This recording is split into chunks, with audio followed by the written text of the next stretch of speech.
नमस्कार साथियों, आप इस समय हल कर रहे हैं मॉडल पेपर और उसी क्रम में आप लोगों के लिए एक नया मॉडल पेपर साइंस सब्जेक्ट का लेकर आया हूं। आइए हम लोग इसको हल करें।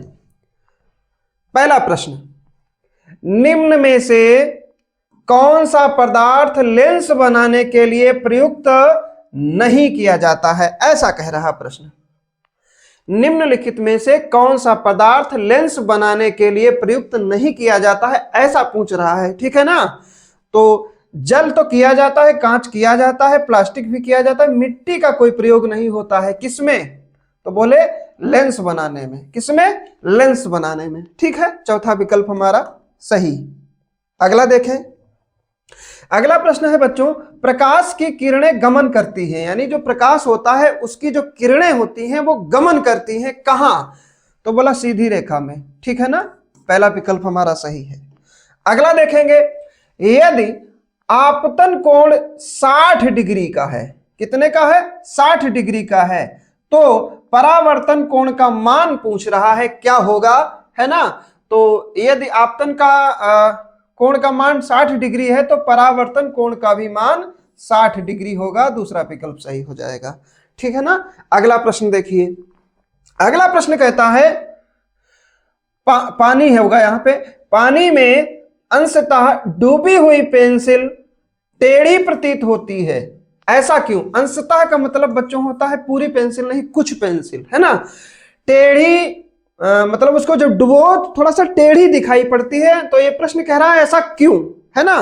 तो ऐसा जानते हो क्यों होता है? ये अपवर्तन के कारण होता है। क्यों होता है? अपवर्तन के कारण। ठीक है, अगला प्रश्न देखेंगे। मानव नेत्र अभिनेत्र लेंस, किसमें? अभिनेत्र लेंस की फोकस दूरी को समायोजित करके विभिन्न दूरियों पर रखी वस्तुओं को फोकसित कर सकता है। ऐसा हो पाने का कारण पूछ रहा है, क्या है ना। तो जो मानव लेंस है, अभिनेत्र लेंस है, फोकस दूरी को जब समायोजित करके विभिन्न दूरियों पर रखी वस्तुओं को फोकसित करता है, तो ऐसे में वो उसका कारण पूछ रहा है। किसका? ऐसा हो पाने का कारण। तो ये बच्चों होता है समंजन क्षमता के कारण, है ना। ठीक है, दूसरा विकल्प सही है। परीक्षा बहुत नजदीक है, आप ऐसे प्रश्नों को लगातार हल करिए। अगला प्रश्न है, नेत्र के आगे का भाग उभरा रहता है। नेत्र का जो आगे का भाग है ना, ये उभरा रहता है, जिसको क्या कहते हैं? जिसे हम क्या कहते हैं, है ना। तो स्वच्छमंडल जी कहते हैं, कार्निया कहते हैं।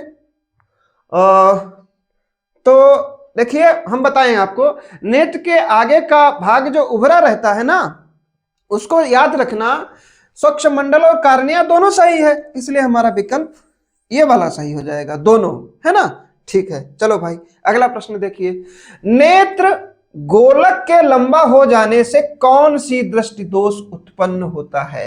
यानी जो नेत्र गोलक है उसका लंबा हो जाना कौन सी दृष्टि दोष है, ऐसा प्रश्न कह रहा है। तो बच्चों इसमें निकट दृष्टि दोष हो जाता है। कौन सा हो जाता है? निकट दृष्टि दोष। चलिए भाई अगला प्रश्न, अवतल लेंस द्वारा किस दृष्टि को दूर किया जाता है? अवतल लेंस द्वारा किस दृष्टि को? तो ये निकट दृष्टि दोष। इसके लिए एक ट्रिक हम बताए हैं आपको। अवतल में आ जाता है, उत्तल में उ आ जाता है। तो जब हम छोटा बड़ा ऐसा करके पढ़ते हैं तो पहले आता है कौन? आ, बाद में आता है उ, है ना। और अवतल में अवतल और उत्तल, ऐसे समझ लो। ठीक है ना।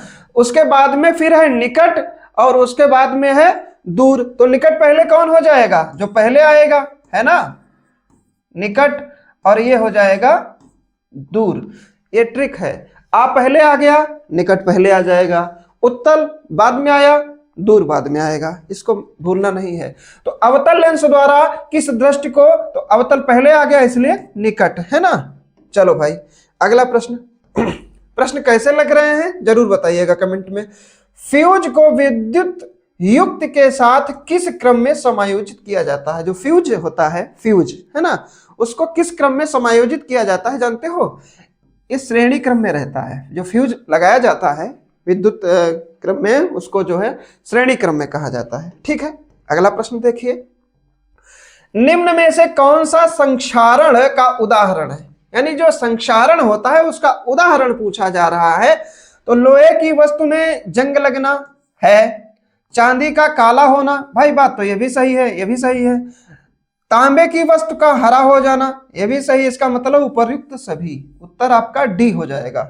चलो भाई अगला प्रश्न देखिए, रंध्रीय सूचक का उदाहरण पूछ रहा बच्चों, रंध्रीय सूचक का उदाहरण पूछ रहा है। तो रंध्रीय सूचक का उदाहरण वेनिला होता है, लौंग का तेल होता है, प्याज होता, उपर्युक्त सभी, ये वाला सही हो जाएगा। चलिए भाई अगला प्रश्न देखिए, अगला प्रश्न है बच्चों, निम्न में से कौन सा कथन असत्य है? ऐसा कह रहा है, कौन सा कथन असत्य है ना? तो असत्य कथन इसमें जो है, टमाटर में ऑक्सैलिक अम्ल पाया जाता है, तो सही है। इमली में साइट्रिक अम्ल होता है, यही गलत है। साइट्रिक नहीं, टाइट्रिक होता अम्ल है ना, तो ये गलत है, ये असत्य है। साइट्रिक अम्ल नहीं होता है, टाइट्रिक होता है। चलो भाई अगला प्रश्न देखिए, अगला प्रश्न है बच्चों, एंटासिड का उदाहरण पूछा जा रहा है। एंटासिड का उदाहरण पूछा जा रहा है। एंटासिड का उदाहरण लेड है, मरकरी है।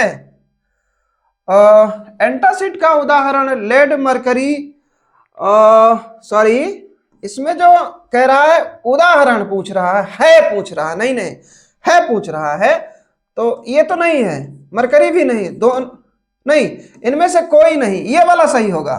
चौथा विकल्प सही हो जाएगा बच्चों, इनमें से कोई नहीं है, ठीक है ना, सॉरी। चलिए अगला देखेंगे, निम्नलिखित में से कौन सा कथन असत्य है? ऐसा पूछ रहा है प्रश्न, कौन सा प्रश्न असत्य है ना?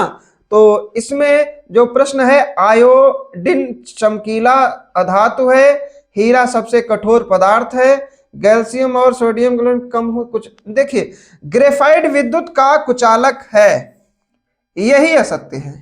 ग्रेफाइट विद्युत का कुचालक थोड़ी ना होता है, ये तो सुचालक होता है, यही गलत हो जाएगा। चलो अगला देखिए, इनमें से कौन संबंध अधिक अभिक्रियाशील धातु है? कौन संबंध अधिक अभिक्रियाशील पूछ रहा है धातु, तो ये होता है पोटेशियम, ठीक है ना, ये चौथा सही होगा इसका। अगला देखिए बच्चों, इनमें से कौन धातु जल के साथ अभिक्रिया नहीं करती है? ऐसा पूछा जा रहा है। तो लेड, कॉपर और सिल्वर ये कोई अभिक्रिया नहीं करती हैं, इसलिए हमारा चौथा विकल्प सही हो गया। चलो भाई अगला देखेंगे, लिखा है सिनेबार किस धातु का अयस्क है? यानी जो सिनेबार है ये किस धातु का अयस्क है? ये मरकरी का अयस्क है ना, किसका? मरकरी का। चलो भैया अगला देखो, मैग्नीशियम पाया जाता है, यानी जो मैग्नीशियम होता है वो कहां पाया जाता है? तो बोले क्लोरोफिल में। किसमें? क्लोरोफिल में मैग्नीशियम पाया जाता है, पहला विकल्प सही है। पौधों में भोजन के स्थानांतरण के लिए उत्तरदायी है, यानी पौधों में जो भोजन का स्थानांतरण होता है उसका जिम्मेदार, उत्तरदायी कौन है? तो वो है फ्लोएम। क्या है? फ्लोएम, दूसरा विकल्प सही होगा। अगला प्रश्न और अंतिम प्रश्न, थायरॉक्सिन के श्रावण के कौन सा तत्व आवश्यक है? ऐसा पूछा जा रहा है। तो इसके लिए आवश्यक है आयोडीन। जी हां, ये 20 प्रश्न बहुत इंपॉर्टेंट थे आपके लिए। इसको आपने कैसे पढ़ा है ये जरूर हमको बताइए, और आप लगातार अध्ययन जारी रखिए। परीक्षा में बहुत कम समय बचा है, मैं समय समय पे आपको वीडियो उपलब्ध कराता रहूंगा।